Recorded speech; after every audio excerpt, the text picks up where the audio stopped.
Muy buenas tardes. Bienvenidos a la Santa Iglesia Catedral en este atardecer ya, en la que hemos sido convocados para un ciclo de conferencias que va a ser durante los últimos viernes de cada mes a lo largo de este año hasta el mes de junio, con el verano y las vacaciones. Bien, como conocéis todos, don José Ángel Rivera de las Heras es sacerdote diocesano, párroco en San Frontis y canónigo, archivero y director del museo en esta iglesia catedral. Ya antes de 2008, cuando don Gregorio lo nombró canónigo, tengo la impresión que ya mantenía un buen noviazgo con el primer templo de la diócesis. Él ha escrito mucho, y de eso mucho, una parte muy significativa es de la Iglesia Catedral. Prueba de ello, además de tener ya 2 o 3 obras en torno a todo el templo, sobre todo la tesis doctoral en torno al coro catedralicio, una verdadera joya. La Santa Iglesia Catedral del Salvador, como bien sabéis, es del siglo XII, es una preciosa joya, yo creo. Me gusta decir que es la catedral dentro de la provincia eclesiástica y de la propia región, es la catedral más antigua, más pequeña y más bonita. Sí, es testigo cualificado del devenir histórico de la ciudad y de la diócesis. Es la sede del obispo y la iglesia madre a la que todas las comunidades parroquiales miran con reverencia. Aquí se conjugan las 4 Cs, algunos ya me lo habéis escuchado. La C de la cátedra, la C del culto, la C de la caridad y la C de la cultura. En la cátedra el obispo anuncia el evangelio de salvación a todos los hombres. Por eso debe estar en un lugar visible, donde el obispo pueda ver a todos y todos puedan ver al obispo. El culto está centrado en el altar fundamentalmente, donde se celebran los misterios cristianos. La caridad es la mano abierta a los pobres en sus necesidades. En la antigüedad sabéis que había hospitales y hospederías al lado de cada catedral. Hoy lo hacemos de una manera ya más directa a través de Cáritas Diocesana. Y está la cultura. La cultura nos conduce a la belleza. La belleza es la clave para comprender el misterio y llamada a lo trascendente. Don José Ángel, como pocos, es conocedor de esta entrañable catedral y ha diseñado, como decía, un ciclo de 8 conferencias para ayudarnos a conocerla, valorarla y amarla. Este ciclo se desarrollará, como digo, los últimos viernes de cada mes hasta el mes de junio, para servicio y deleite de todos. Un cardenal y un obispo, promotores artísticos desde Roma a Zamora, siglo XV, los lucillos sepulcrales del medioevo, los tapices, las piezas únicas en el mundo, la custodia procesional del Corpus, serán, entre otras, algunas de las conferencias programadas por don José Ángel. Esta noche les dejo de su mano en torno al obispo zamorano Juan Alfonso de Mella del siglo XV. Muchas gracias.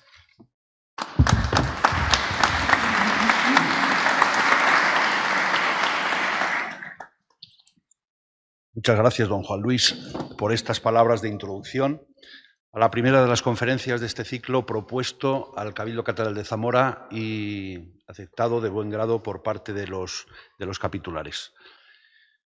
Comenzamos con esta conferencia porque cronológicamente el personaje es el más antiguo de todos los que vamos a hablar durante este ciclo. Se titula El cardenal zamorano Juan Alfonso de Mella, promotor artístico en Roma y Zamora en el siglo XV. Vamos a ir repasando los datos biográficos que tenemos de don Juan Alfonso de Mella. Este es un retrato que está en la Galería de Obispos del Obispado del siglo XIX. Bueno, concretamente este desde el año 1900. Don Juan Alfonso o Juan de Mella nació en Zamora hacia el año 1385, pero no en el año 1397 como se pensaba. porque según el epitafio de su sepulcro, que está en Roma, habría muerto con 70 años. No podía ser porque ha aparecido un rótulo de expectativas de la Universidad de Salamanca del año 1403 y en ese año ya era clérigo. Con 6 años no podía serlo. Por tanto, hemos de retrasar el año de nacimiento hacia 1385. Digo hacia porque no se sabe con certeza. Sus padres fueron Alonso Fernández de Mella y Catalina Alfonso de Solís. Retenemos el nombre de la madre, que es Catalina, porque veremos después que tiene su trascendencia en una de sus promociones artísticas, concretamente en Roma.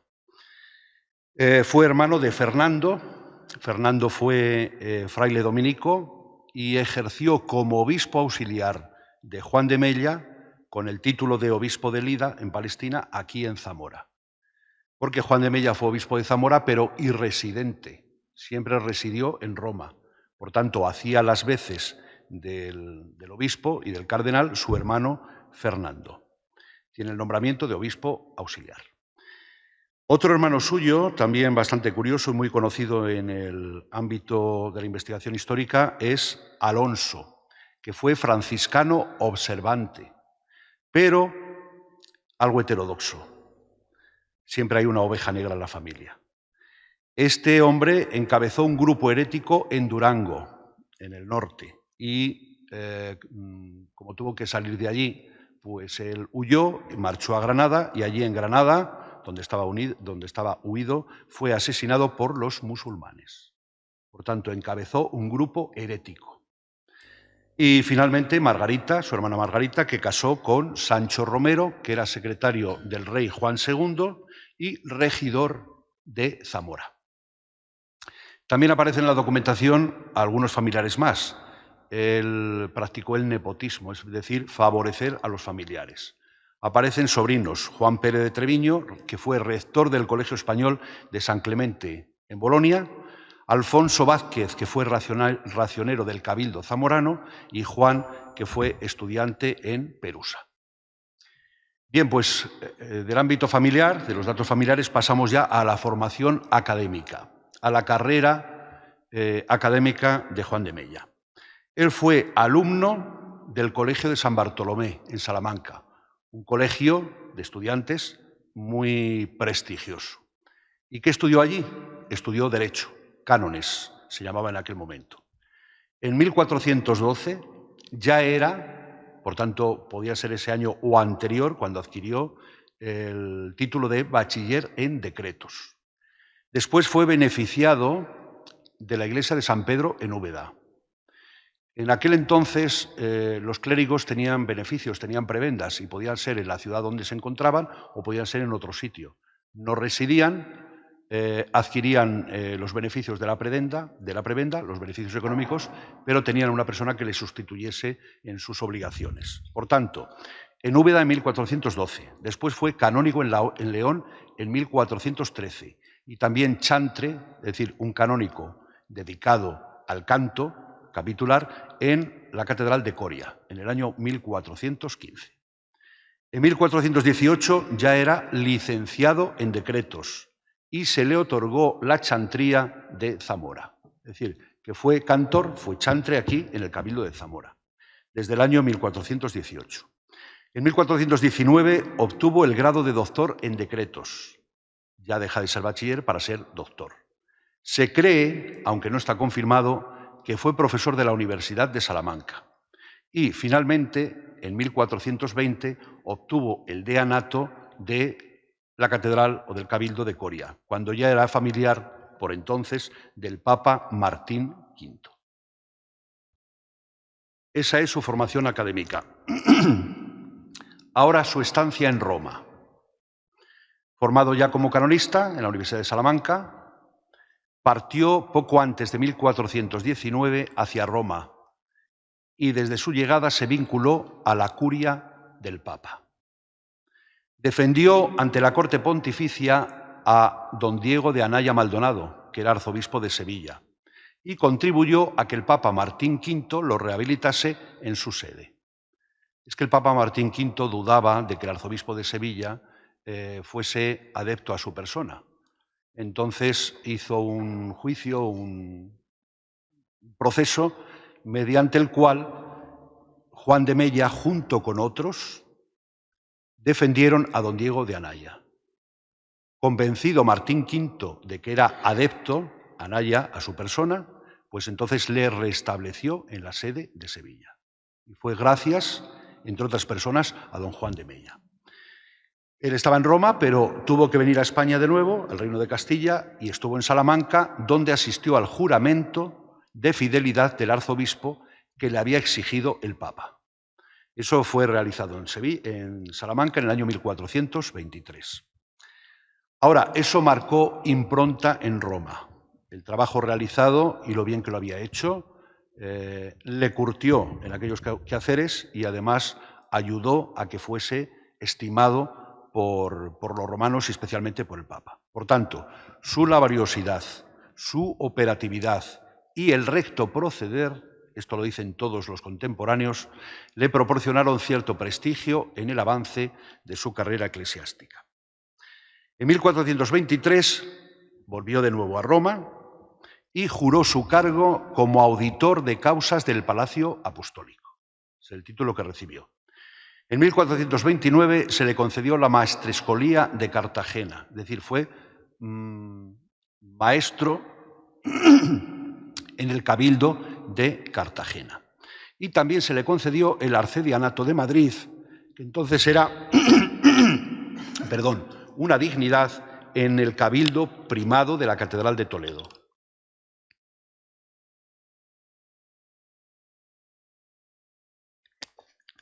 Un año después, en 1430, obtuvo una canonjía en Segovia y en 1432 se le concedió el arcedianato de Toro. Fue arcediano de Toro. El Papa quiso promoverlo a la sede de Osma y luego fue electo obispo de León, pero solamente fue electo, no llegó a tomar posesión por la oposición del rey Juan II. Tareas conciliares. En 1432 fue designado por el Papa Eugenio IV para que le representase en el tempestuoso Concilio de Basilea. Él intervino en el Concilio de Basilea y recordó la supremacía del pontífice o del Papa frente a los conciliaristas, que decían que era superior el concilio sobre la autoridad del Papa. En 1434 facilitó que el Papa huyera de Roma por el río Tíber, cuando Antonio Colonna promovió un alzamiento armado contra el Papa. Pues bien, Juan de Mella le ayudó a salir de Roma. En 1438 intervino en el concilio de Ferrara-Florencia. Primero se celebraba en Ferrara, después se celebró en Florencia, pidiendo severas medidas contra los cismáticos de Basilea, contra los conciliaristas. Y en 1439 figuró, esto es muy interesante, muy importante, en la comisión mixta que redactó el decreto de unión de las iglesias latina y griega. Ese decreto fue promulgado en la Catedral de Florencia.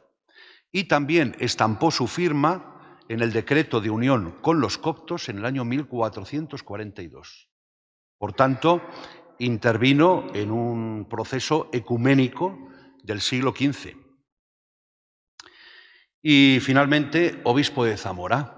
El 6 de abril de 1440, siendo aún obispo electo de León, ya hemos dicho que no tomó posesión por la oposición del rey, fue nombrado obispo de Zamora.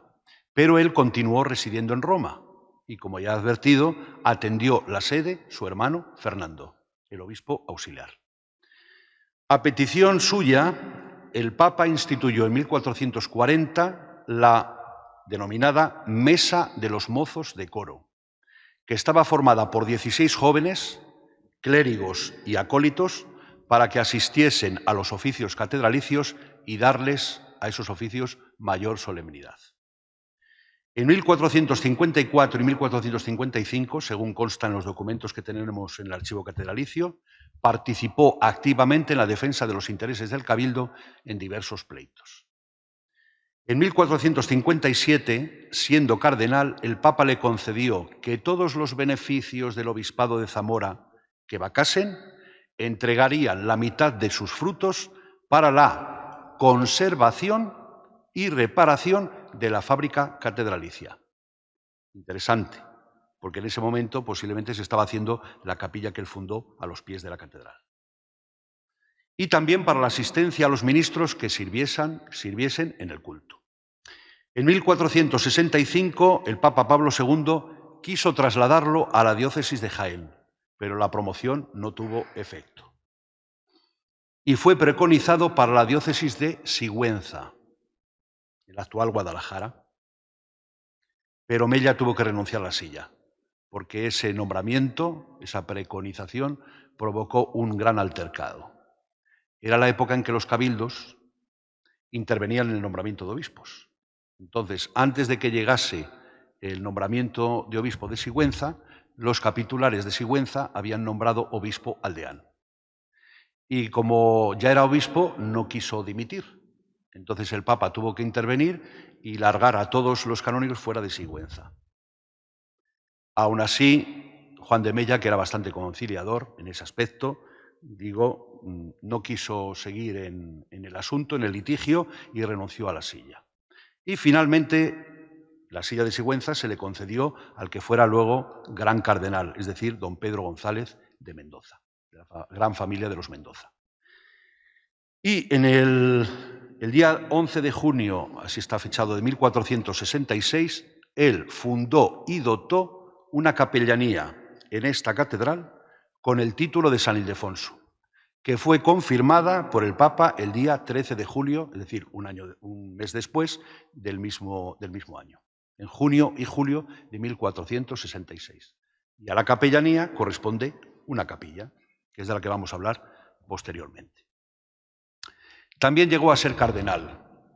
El 17 de diciembre de 1456, el Papa Calixto III le creó cardenal con el título de Santa Prisca, pero reteniendo la iglesia de Zamora, la sede zamorana, es decir, sin dejar de ser obispo de Zamora.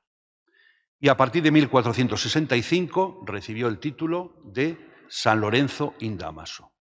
O sea, lo podemos ver con los dos títulos. Cardenal de la Santa Iglesia Romana con el título de San Lorenzo, primero de Santa Prisca y después de San Lorenzo in Damaso. La iglesia de San Lorenzo in Damaso está cerca de la Iglesia Nacional Española.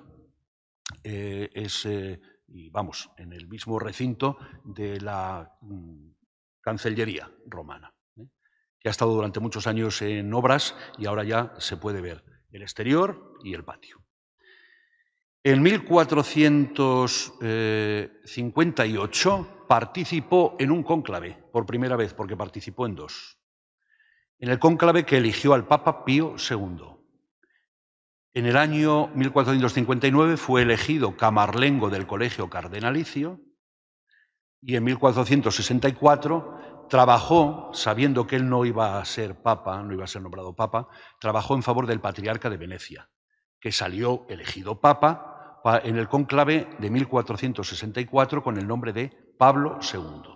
Por tanto, asistió a dos cónclaves para elegir a Pío II y a Pablo II. Y finalmente falleció en Roma el 13 de octubre de 1467 y fue sepultado en la iglesia de Santiago de los Españoles.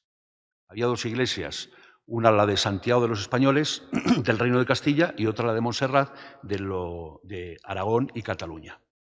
Esa iglesia estaba situada, ahora está muy modificada, y estaba situada en la Piazza Navona, ¿vale? Pero en el siglo XIX fue adquirida por una congregación religiosa francesa y ahora se titula la Iglesia de Nuestra Señora del Sagrado Corazón. Por tanto, ya no es la iglesia de Santiago de los Españoles. Y además, ya digo, está muy, muy reformada. Volveremos a hablar de ella en la próxima conferencia sobre el obispo Diego de Meléndez Valdés. Ahora, algunas anécdotas. Por ejemplo, su aspecto físico. Todos los biógrafos de Juan de Mella afirman que tenía una deformación facial en la cara. Incluso Enrique Fernández Prieto dice que tuvo un tumor de pequeño, que le fue extirpado y demás, y que le dejó esa deformidad. Pero que no le impidió ofrecer prestigio y esplendor al colegio cardenalicio. Por tanto, a pesar de esa dificultad, de ese defecto en el aspecto físico, concretamente en la cara, sin embargo, era un hombre de probada virtud y muy, muy ponderado por los contemporáneos. Aquí, bueno, vamos a hablar de los retratos. Son varios los retratos que existen del cardenal, pero, ojo, todos ficticios. No hay ninguno contemporáneo a su persona. Por tanto, son posteriores a su muerte. Él murió en 1467 y el primer retrato que hay de él, lo estamos viendo aquí en la pantalla, ahora hablaré de él, es del año 1475 aproximadamente. Este retrato pertenece a una de las tablas del retablo que pintó Fernando Gallego para la capilla del Cardenal Mella. Está la Virgen imponiendo la casulla a San Ildefonso y él está de rodillas, orante, ante la Virgen y el santo. Está vestido de cardenal, tiene el capelo en el suelo, ahí lo vemos con los cordones, y aparece también la firma de Galecus, de Fernando Gallego, hacia el año 1475-1480, primer retrato. Y aquí, evidentemente, en el rostro, en la cara, no se ve que fuese muy afortunado, ¿no? Por tanto, es posible que ya Fernando Gallego tuviese noticia de la deformación facial y lo pintase de este modo. Ahí tenemos un retrato bastante posterior del año 1734, realizado por un pintor zamorano llamado Tomás Machado. Es una pintura de caballete que se encuentra también en la capilla del Cardenal, pero es una cosa bastante anodina. No es un pintor ni afamado ni de gran pericia técnica. Un rostro bastante anodino, como digo. Ese rostro que hemos visto, esa figura, después la repitió en la Galería de Obispos el retratista Nicanor Martínez Gata, que yo creo que es un pintor placentino, de Plasencia, aunque las noticias que yo tengo del pintor placentino es Nicanor Álvarez Gata, pero coinciden el nombre, el segundo apellido y también las fechas. Así que posiblemente sea un error de documentación que he consultado en Zamora o un error en Plasencia. Eso no puedo confirmarlo. Del año 1899 y copia el anterior. Ahí se dice: excelentísimo señor Juan de Mella, natural de Zamora, arcediano de Madrid, auxiliar de la Rota, deán de Coria, embajador en Roma y obispo de Zamora, cardenal con el título de Santa Prisca, fue sin constar el año. Murió en Roma el 13 de octubre de 1407. Ese es Y finalmente un grabado que ilustra la biografía que escribió Francisco Ruiz de Vergara en el año 1766. Ya es muy tardío, por tanto es ficticio también, no es un retrato ideal, no tiene por qué corresponder con ningún retrato antiguo. Dice el tondo: el eminentísimo don Juan de Mella, cardenal de la Santa Iglesia Romana, obispo de Zamora. Y de su personalidad, finalmente, lo que dicen sus contemporáneos y las personas que han hablado acerca de él. Los comentarios a su loabor en la curia pontificia durante más de 40 años son totalmente laudatorios. No hay ni uno que hable mal del cardenal Juan de Mella, ninguno. Se dice que es un personaje longevo. Ya veremos en el epitafio que dice que murió con 70 años, y 70 años en el siglo XV eran muchos años, pero murió con más de 70 años, está claro. Que era un jurista muy competente, que era un hombre, así dicen, de mucha doctrina y gran experiencia, que era laborioso, justo, intrépido, prudente e inocente. Y otra cosa importante, también fue escritor, porque se le conocen diversas obras que no fueron publicadas, sino que están manuscritas. Y una de ellas sobre la necesaria residencia de los pastores, es decir, de los obispos en sus sedes en tiempo de peste. ¿Por qué? Pues porque posiblemente cuando había peste los obispos huían de la sede. Y él, jurisconsulto, doctor en cánones, dice: no, los obispos deben de permanecer en su sede a pesar de la peste. Bien, pues ya visto su perfil biográfico, su trayectoria eclesiástica, pasamos a ver la promoción artística. En primer lugar en Roma y en segundo lugar en Zamora.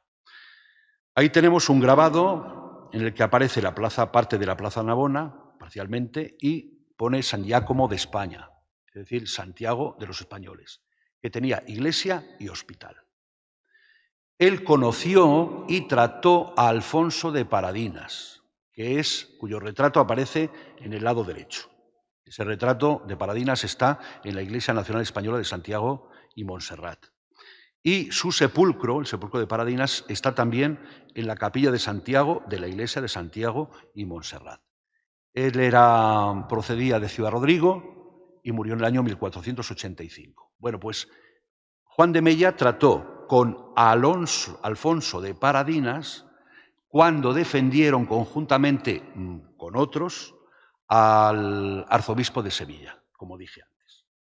Bien, pues Alfonso de Paradinas es el fundador de la Iglesia y del Hospital de Santiago de los Españoles. Ellos coincidieron ya en el Colegio de San Bartolomé de Salamanca y también en la defensa de Diego de Anaya en Roma. Y nuestro obispo zamorano, nuestro cardenal, fue benefactor de esa institución, de la Iglesia y del Hospital de los Españoles. Legó muchos bienes y en la iglesia fundó una capilla en cuyo altar de Nuestra Señora se celebraba diariamente. Por tanto, él estuvo ligado desde el momento de su fundación por Alfonso de Paradinas a la Iglesia Nacional Española y a su hospital. Y así comprendemos que cuando falleciese se enterrase en aquella iglesia, en la iglesia que está en la Plaza Navona. Originalmente su sepulcro, su monumento funerario, estaba en la capilla mayor de la iglesia de Santiago de los Españoles, pero desde el siglo XIX, en que se trasladó a la actual iglesia de Santiago y Montserrat, se conserva en el palacio o patio o cortil del Palacio de la Iglesia Nacional Española, que se entra por la vía Julia, en Roma. Bueno, pues este es el cortile o el patio y ese es el sepulcro del cardenal Mella. Vamos a examinarlo. Vamos a introducirnos en su estudio. Es un sepulcro de mármol, marmóreo, y está parcialmente dorado, es decir, que tiene algunos puntos dorados. ¿Quién es el autor? Pues se le atribuye al taller, no al maestro, sino al taller del escultor lombardo Andrea Breño, que tiene varios sepulcros en Italia y especialmente, particularmente, en la ciudad de Roma. Pero creemos que está modificado, el sepulcro tal cual lo vemos hoy, para adecuarlo al lugar donde se halla actualmente. ¿Por qué? Porque noto que le falta el ático, es decir, el remate. Un sepulcro no terminaba nunca así. Por tanto, fue modificado en el momento de su traslado y su reinstalación en el cortile. En el primer cuerpo está el sarcófago del cardenal, con su epitafio, ahora lo veremos detalladamente, y la figura del finado, entre pilastras laterales con el blasón cardenalicio. Y en el segundo cuerpo están las figuras de izquierda a derecha, Santiago el Mayor, de la iglesia de Santiago de los Españoles, Santa Catalina, ¿por qué? Porque hace alusión a su madre, que se llamaba Catalina. No está puesto al azar. Y finalmente, a la derecha, San Ildefonso, del que era gran devoto, porque él procede de Zamora y aquí se conservaban los restos del ilustre santo toledano. ¿Cuál es el precedente de ese sepulcro? Pues el del cardenal Luis de Albert, que murió en 1465, que se conserva en la iglesia de Santa María in Araceli, es la que está cerca del altar de la Patria, en la parte trasera, que es obra, y cerca del Campidoglio, obra de Andrea Breño. Por eso se atribuye al taller de Andrea Breño. Tenemos lo mismo, un sarcófago, tenemos dos santos, pero aparecen también los blasones en la parte baja, aparecen las columnas, las pilastras, aparecen también dos figuras, en el caso del sepulcro del zamorano son tres, y veis que aquí sí hay ático y en el otro sepulcro no lo hay.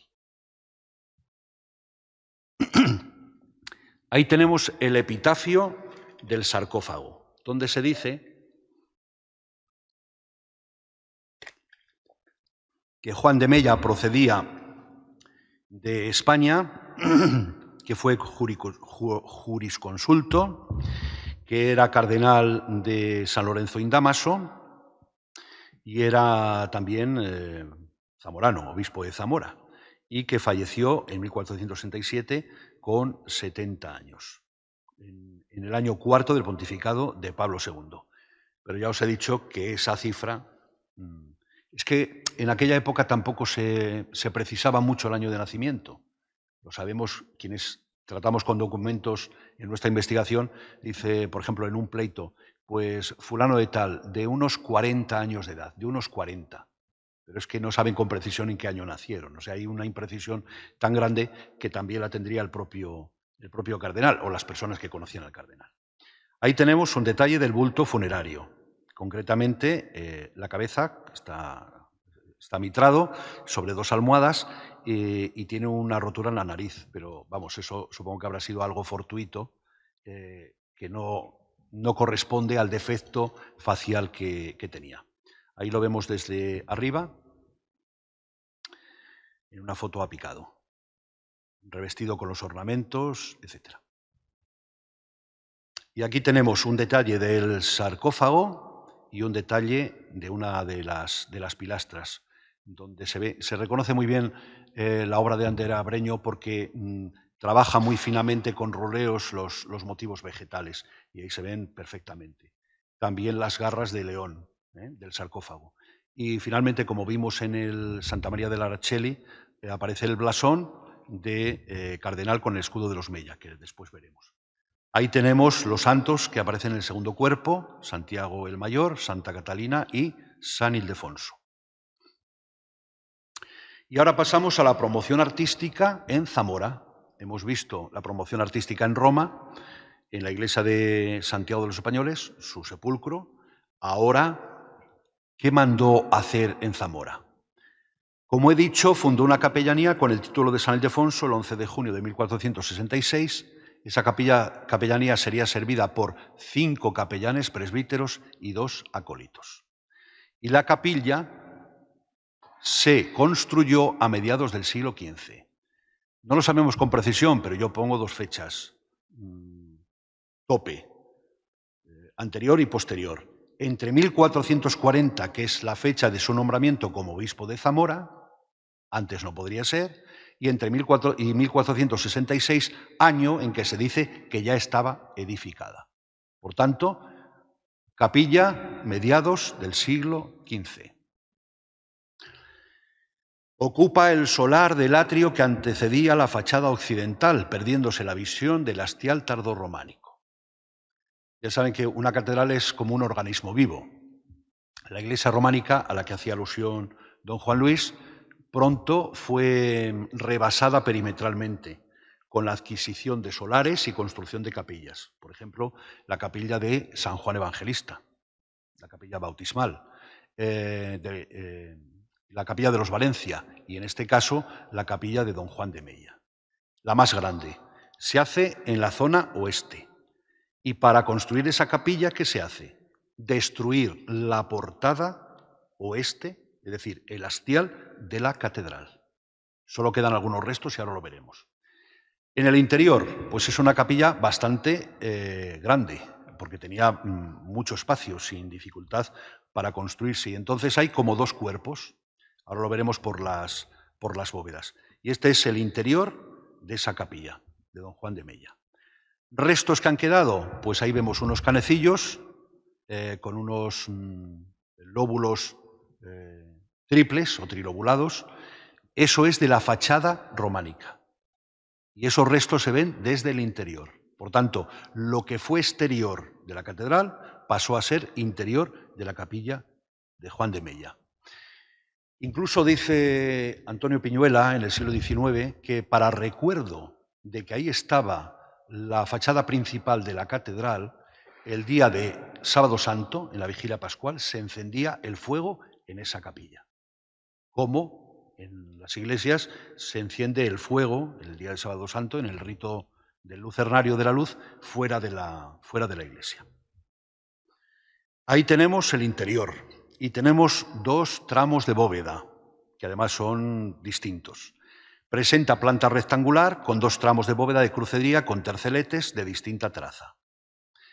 Al costado norte, según miramos así, lo que estamos viendo, a la izquierda del segundo tramo se añadió la sacristía de la capilla del cardenal Juan de Mella, que pasó a ser sala capitular, y todavía hoy es sala capitular.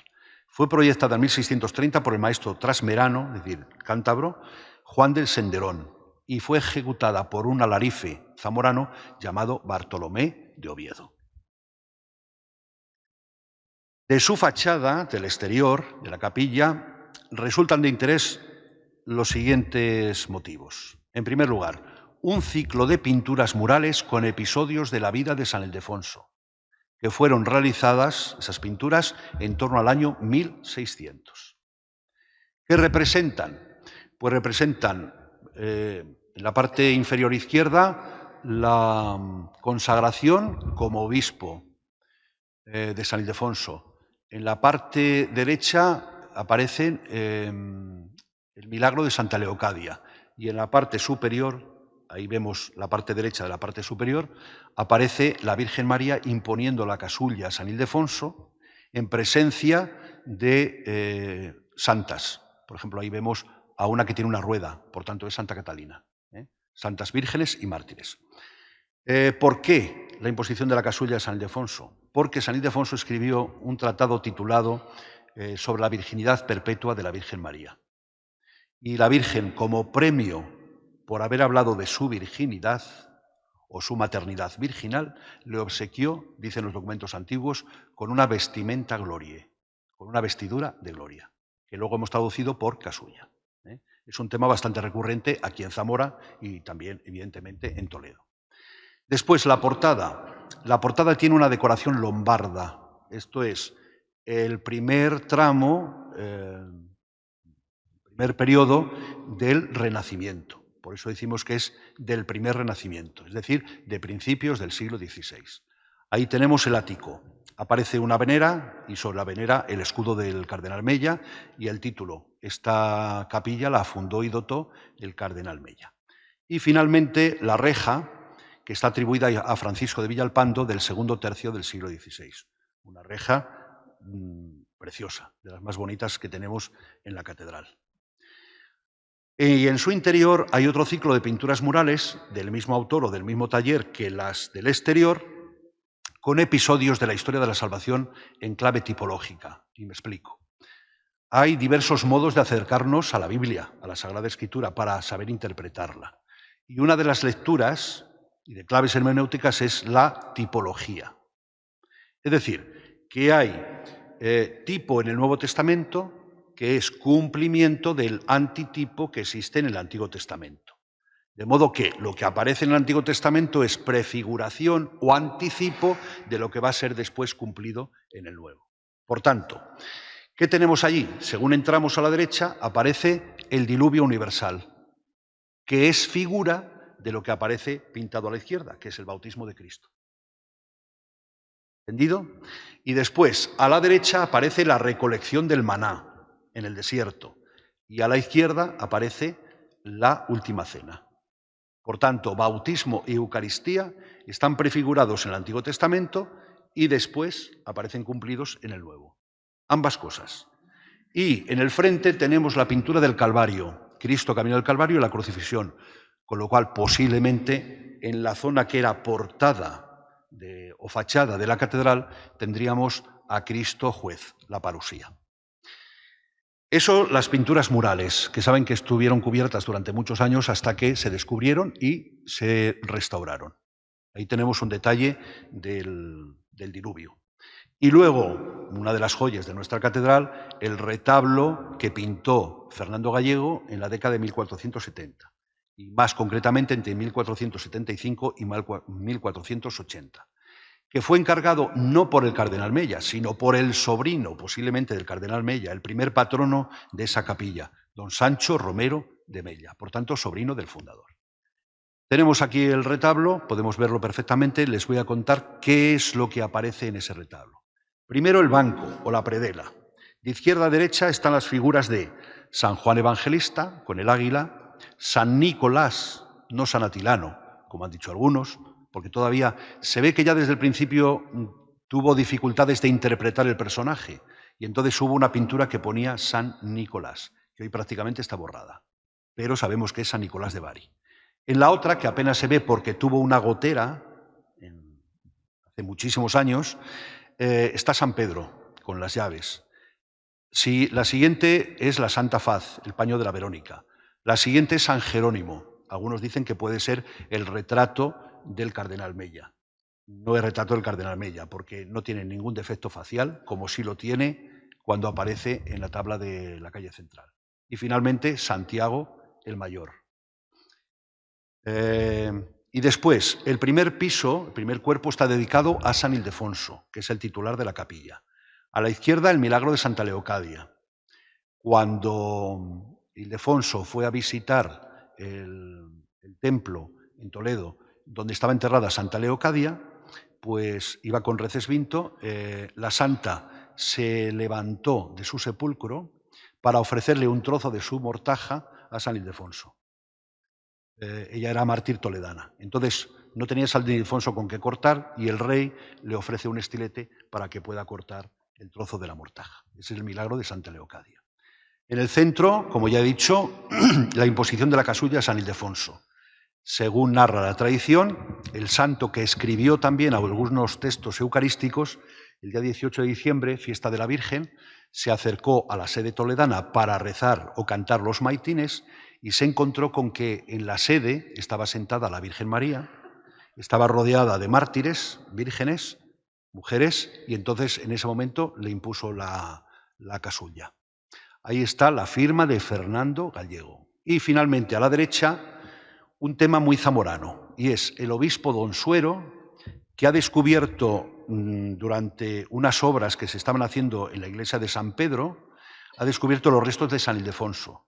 Y entonces los pone en una urna y los da a la veneración de los fieles, para que los fieles los veneren.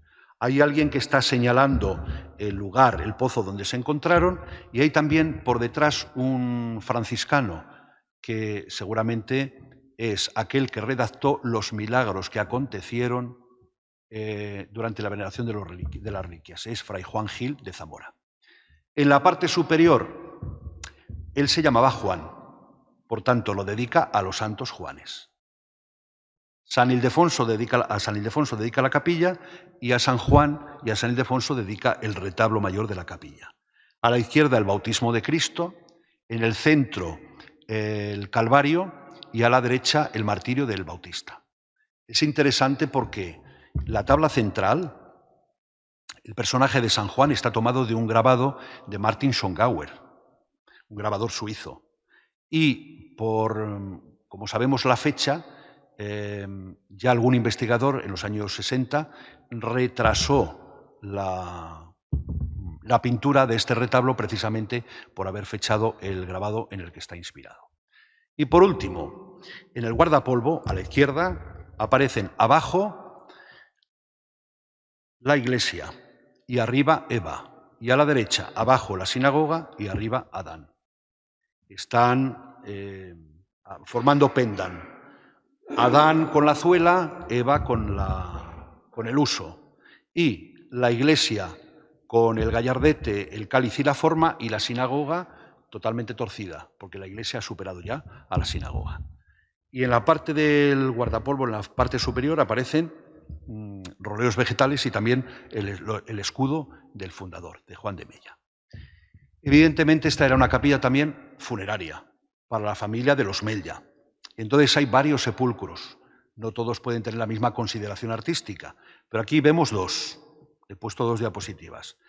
El de la izquierda es de Juan Romero de Mella, que fue maestre escuela de este cabildo, y Álvaro Romero, que fue simplemente caballero.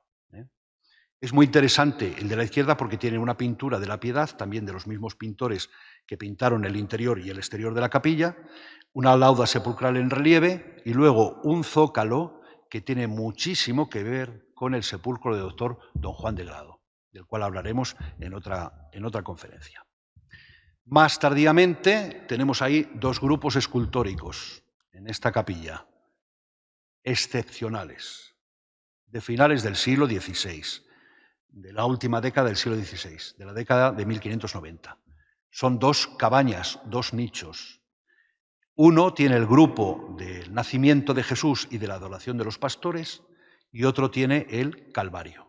Son obra de Juan de Montejo el Viejo, del cual hace pocos días se ha presentado la tesis doctoral en la Universidad de Valladolid por un zamorano, por Sergio Pérez.